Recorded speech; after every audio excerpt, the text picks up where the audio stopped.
Merci d'être là ce matin. Jacques a été vraiment fourbe avec son invitation initiale parce que Les Ailes du désir, c'est très certainement le film qui m'a le plus marqué. Alors, quand j'ai eu cette invitation-là, avec cet angle-là, ben, j'ai pas eu le choix de dire oui.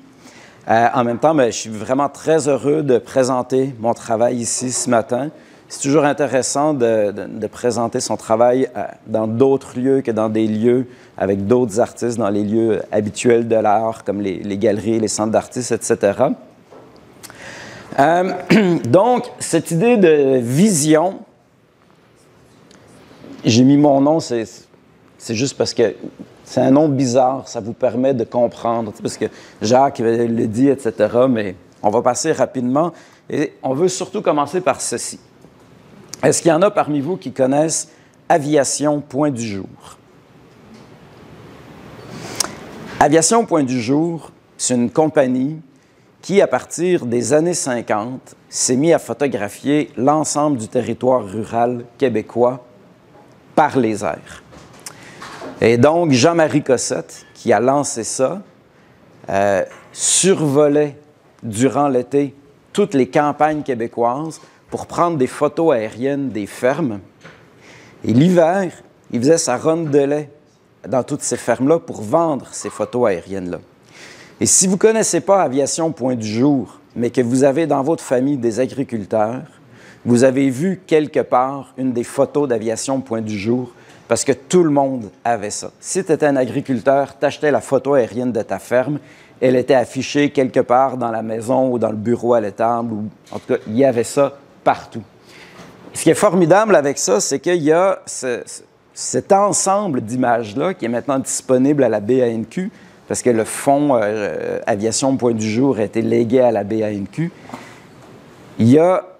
C'est une quantité d'images absolument phénoménale qui documente toute l'évolution de la ruralité québécoise de 1950 jusqu'au début des années 90, quand il y a eu les dernières images. Et pour n'importe qui étudie le territoire, c'est absolument une mine d'or. Pourquoi je vous parle d'Aviation Point du Jour? Je vous parle d'Aviation Point du Jour parce que ça a été mon premier contact avec le Québec. Je suis d'origine suisse. Mes parents, ils ont acheté une ferme au début des années 80. Et avant qu'on vienne s'installer ici, j'avais aucune idée à quoi ça pouvait ressembler. Mais mon père avait amené dans ses bagages, après avoir acheté la ferme, donc il fait le voyage de prospection, il avait ramené cette photo-là, qui est une photo d'Aviation Point du Jour et qui est une photo de la ferme familiale telle qu'elle se présentait en 1982. Et donc, ça a été mon premier contact avec le Québec, cette photo aérienne de la ferme. La ferme, maintenant, c'est ceci.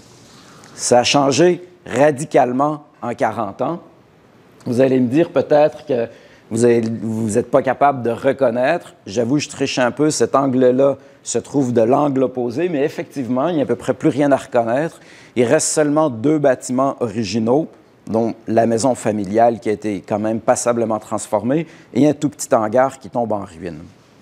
Donc, on a eu, je vous rappelle, hein, c'était ceci, et 40 ans plus tard, c'est devenu ceci. Et c'est aussi quelque chose de beaucoup plus imposant, et ça reste pourtant une ferme qui est considérée comme une ferme de très petite taille par rapport aux standards actuels. Alors, vous allez me dire, c'est quoi une ferme normale? Mais je vais vous dire, c'est déjà pas mal plus gros. Et tout ça m'a amené à réfléchir à cette transformation-là qu'a vécu le Québec rural dans les 70 dernières années. Il y a eu une transformation massive, évidemment, de cette ferme-là, mais d'à peu près l'ensemble du paysage rural, parce qu'à partir des années 50, s'est installé ce qu'on appelle le régime agricole productiviste. Et c'était l'idée de passer d'une agriculture de subsistance qui servait à nourrir une famille à devenir productif, c'est-à-dire arrêter de vivre dans la misère et produire des aliments en quantité, de façon stable, pour alimenter les gens qui dorénavant habitaient principalement en ville. Et cette transformation-là, bien, qu'est-ce que ça a amené? Ça a amené beaucoup de bouleversements. Ça a amené la disparition. On est passé, au début des années 50, de 130 000 fermes au Québec à moins de 30 000 aujourd'hui, puis le nombre continue de chuter.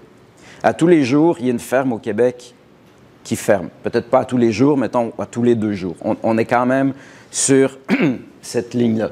Et donc, je me suis mis à faire un travail, je me suis intéressé à cette question-là parce que dans le rang où mes parents habitent, donc vous voyez la ferme de mes parents qui, elle, a évolué de cette façon-là, mais il y a d'autres fermes qui sont devenues ça. Et c'est ce qu'on voit beaucoup maintenant au Québec, si vous circulez dans les rangs, c'est que les anciennes étables en bois, elles disparaissent parce qu'elles ne sont plus adaptées.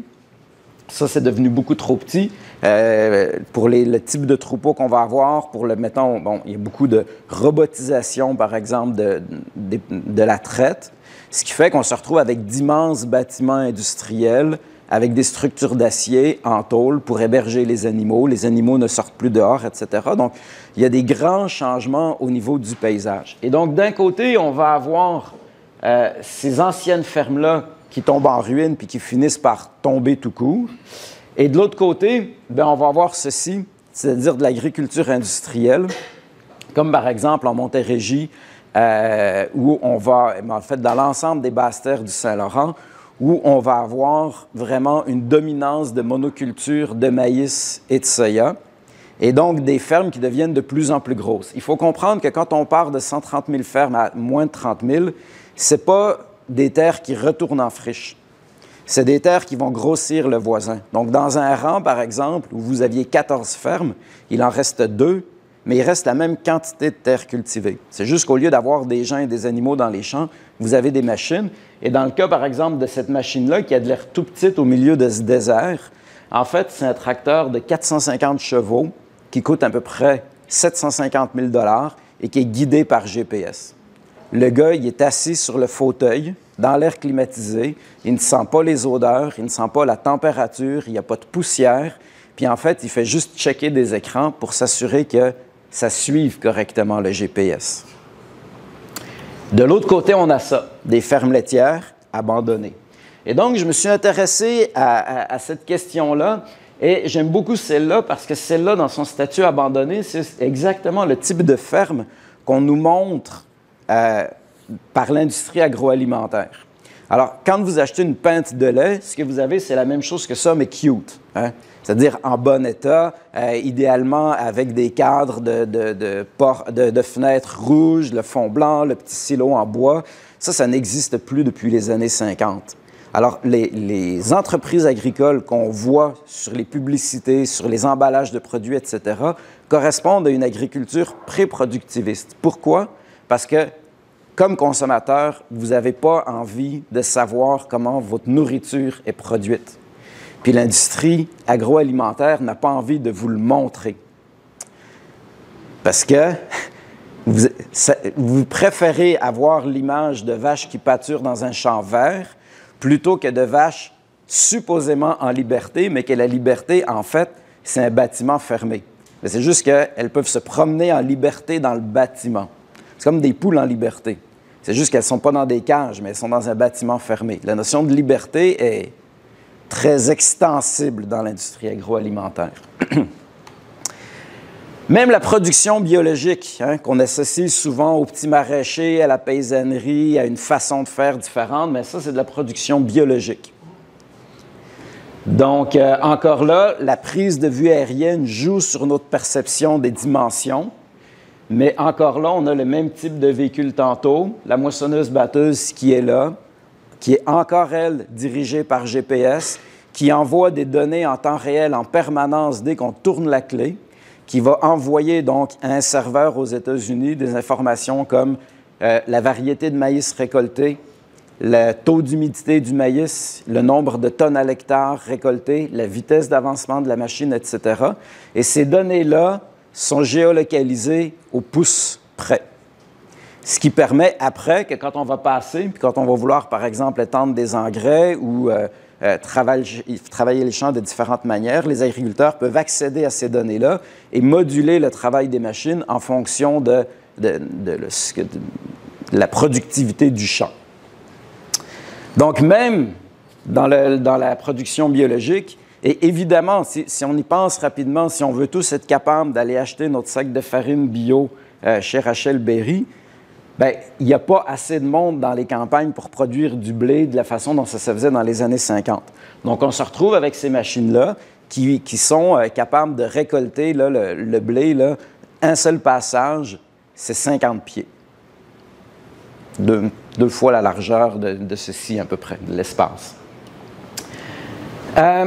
L'impact de cette forme d'agriculture-là sur l'environnement est évidemment très important. Ça m'a amené notamment à y réfléchir sur l'impact spécifiquement sur les sols, parce que les méthodes qu'on utilise actuellement dégradent très rapidement les sols. Puis on parle beaucoup des pesticides, on parle beaucoup de plein de choses, mais on oublie des fois de parler du sol. En Montérégie, qui est le grenier du Québec, si on continue de travailler de la même façon qu'on a travaillé pendant les 50 dernières années, dans 50 ans, ça va être des terres stériles. On ne pourra plus produire d'aliments. Parce que les méthodes qu'on utilise font disparaître la couche arable. On pense que le sol, il y en a, mais dans les faits, la partie sur laquelle on peut cultiver, c'est à peu près 50 cm. Et actuellement, on perd à peu près 1 cm de sol arable par année, avec différentes méthodes, dont par exemple le labour qu'on va avoir, puis le fait que les monocultures, souvent, vont avoir des champs complètement dénudés durant tout l'hiver. Le fait qu'il n'y ait plus de couvert de neige avec les changements climatiques nous abrège ça aussi. L'agriculture productiviste, ça s'inscrit vraiment dans l'extractivisme. L'extractivisme, c'est quand on a eu le cartésianisme aux Lumières, on a divisé les humains, donc la culture, du reste du monde, qu'on a déterminé que c'était la nature. Puis en faisant ça, on s'est mis à considérer le monde comme une ressource infinie pour combler nos besoins. Et cette agriculture-là se situe vraiment là-dedans. Donc, en plaçant l'humain comme force dominante du reste du vivant, on ne s'inclut plus dans le monde qui nous entoure, puis cette approche-là, c'est à la base du colonialisme, de l'extractivisme, de la crise écologique actuelle. En 2021, j'étais invité par un centre d'artistes à Chicoutimi qui a fait un truc formidable. Ils ont acheté une terre à bois au nord du lac Saint-Jean pour faire une résidence d'artistes. J'ai été invité là pendant 1 an à aller régulièrement dans la forêt pour y faire un travail de recherche. Et ça m'a amené à prendre davantage conscience du vivant qui nous entoure, puis à vraiment changer ma posture comme artiste. J'ai été beaucoup inspiré là, dans les dernières années par des écrits, notamment par les propos de Baptiste Morisot, de Bruno Latour, qui réfléchissent aussi à ces questions-là. Comment on peut changer notre approche, notre vision du monde face à la crise écologique? Comment chercher des nouvelles réponses par rapport au cul-de-sac où on se trouve actuellement? Je me suis rendu compte que comme artiste, j'ai une responsabilité. Je me suis rendu compte que je n'étais plus capable de faire abstraction de ça et que mon travail se devait de parler de cette crise écologique, que j'avais une responsabilité là-dessus. Et je travaille, comme Jacques l'a dit, je travaille avec l'image aérienne là, depuis environ 4 ans. Et je me suis rendu compte que le recours aux approches, aux images aériennes convenait parfaitement à l'approche que je voulais avoir.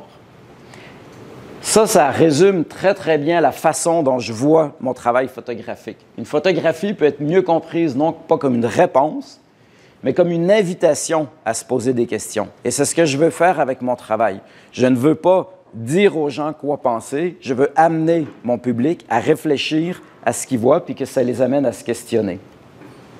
Et les photographies aériennes, dans la mesure où elles présentent des paysages, des vues dont on n'a pas l'habitude, ce n'est pas des images faciles à comprendre, ça nous amène à devoir investiguer un peu plus, à creuser davantage ce qu'on regarde, et ça nous amène justement à nous questionner. Ici, par exemple, qu'est-ce que vous voyez?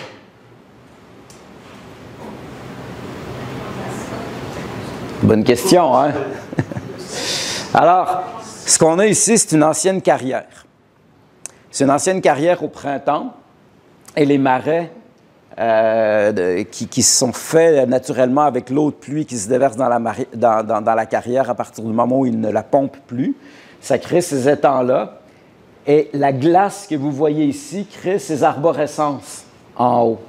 Il nous dessine comme une ligne d'horizon là, avec une forêt dans le haut. Au premier coup d'œil, ce n'est pas évident. Même chose ici. Au premier coup d'œil, qu'est-ce qu'on voit? C'est assez abstrait. Quand on prend le temps de regarder, on se rend compte qu'ici, par exemple, il y a des pistes. Ici, il y a probablement un chemin et on se doute bien qu'ici, en bas, ça doit être de l'eau. Pourquoi l'eau a cette couleur-là si artificielle? Donc encore là, les images aériennes nous amènent beaucoup à nous questionner.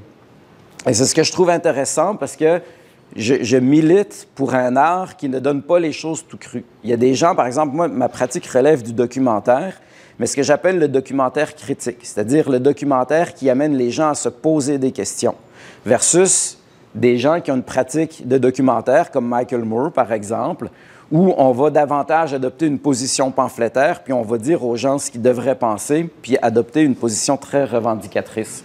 On a besoin de tout, c'est juste que mes revendications se font de façon différente. Et les prochaines images, elles proviennent de Thetford Mines puis de Val-des-Sources. Val-des-Sources, ça a de l'air super mignon. N'oubliez pas que c'est le nouveau nom d'asbestos, qui a des connotations très, très différentes. J'ai fait un travail là, dans les dernières années sur toute cette question justement de la pensée extractiviste. Et ce que vous allez voir dans les prochaines images, c'est les rejets des mines d'amiante à ciel ouvert. La mine Jeffrey à Asbestos, c'était la plus grande mine à ciel ouvert d'amiante au monde. Et évidemment, bien, quand on creuse quelque chose, il y a des rejets. On enlève l'amiante, mais il y a un paquet d'autres rejets qui s'appellent des haldes, qui sont des montagnes de rebuts miniers. Et les haldes, on appelle ça aussi des stériles. Même si l'amiante, elle ne s'y trouve plus, parce qu'on l'a ôté par les processus de transformation, il y a beaucoup d'autres sortes de minéraux. Ça reste des terres qui sont très, très polluées, et notamment le magnésium qui va donner cette étrange couleur au lieu. Donc, quand vous voyez les couleurs qui sont là, c'est vraiment toute la section là, des algues asbestos. Et toutes ces teintes particulières sont là à cause de l'ensemble des rebuts miniers qu'il y a, mais en fait, des contenus en minéraux qu'on va avoir qui vont réagir évidemment à l'oxydation. Alors ici, ça peut paraître, cette eau-là peut paraître un turquoise paradisiaque, mais si je vous mets un hashtag amiante à côté de ça, je ne suis pas sûr que vous avez envie de visualiser. Et c'est ça aussi qui est important, c'est quand on fait ce travail-là, il y a les images, mais il faut souvent les contextualiser. Il faut avoir du texte, il faut avoir quelque chose qui permet de comprendre ce qu'on regarde. Et c'est un peu le défi quand on travaille avec le drone, c'est de sortir uniquement des images esthétisantes qu'on trouve jolies, de trouver une façon d'amener les gens à avoir une réflexion. Et souvent, bien, cette réflexion-là, elle est via le titre, via le texte, ou via, quand j'ai des expositions, les textes de présentation, les cartels qui permettent de comprendre aux gens ce qu'ils regardent davantage. Une petite anecdote, c'est toujours ces lieux-là. Je vous laisse ceci parce que vous voyez ici le 18 roues, ça vous permet de visualiser l'étendue de ces haldes-là. Et ce qu'ils sont en train de faire actuellement, c'est que vu que c'est des stériles, ils remettent de la matière organique par-dessus pour espérer faire pousser quelque chose, au lieu d'avoir une étendue de roche, avoir de nouveau des forêts ou quelque chose. Alors, ce qui se passe, c'est que là, sur ces algues-là, ce qui pousse beaucoup, c'est les tomates. Est-ce que vous savez pourquoi? Parce que ce qu'ils mettent comme matière organique, c'est des résidus de boue d'épuration. Et les graines de tomates, elles survivent à ce passage de votre bouche jusqu'à être transportées par un 18 roues sur les algues de Thetford Mines et d'Asbestos. Et donc, il paraîtrait, selon des gens qui habitent la place, qu'il y a plein de plantes de tomates qui poussent sur ces algues-là à cause de ça. Dernière chose pour finir, je parlais de crise écologique. Cette photo que j'ai prise l'hiver passé a été choisie par le prestigieux magazine Nature pour illustrer les changements climatiques. De quelle façon s'illustrent les changements climatiques? On va passer à l'autre. C'est que l'hiver passé, au lac Saint-Jean, au début janvier, il n'y avait pas de neige. Ce que j'ai jamais vu en 40 ans. Et il a fait quand même assez froid pour que le lac gèle. Et alors que d'habitude, quand je fais des photos du lac, tout ce que j'ai, c'est une immense masse blanche, cette fois-là, on voyait toutes sortes de types de glaces différents. Donc, dépendamment à quel moment ça a gelé durant le mois de décembre, on va avoir de la glace qui va être plus foncée et qui a craqué. On va avoir ici de la glace qui est plus blanche. On va avoir des morceaux de glace ici qui avaient gelé pour la première fois, qui se sont disloqués et qui ont regelé. Et alors, toutes ces choses-là, qui sont absolument magnifiques, c'est un peu terrifiant aussi, parce qu'en 40 ans, je n'avais jamais vu ça. Puis c'est vraiment ces changements climatiques qu'on vit qui fait que la neige est arrivée extrêmement tardivement au lac cette année-là, qui nous a montré ça. Finalement, je voudrais terminer avec cette citation de Eyal Weizman, de Forensic Architecture, qui est un artiste et un chercheur absolument extraordinaire, et qui nous dit que si c'est à la surface de la Terre que se joue l'enchevêtrement de l'utilisation des terres, de la politique, des conflits et du changement climatique, c'est depuis la perspective aérienne que ça apparaît le plus clair. Merci beaucoup.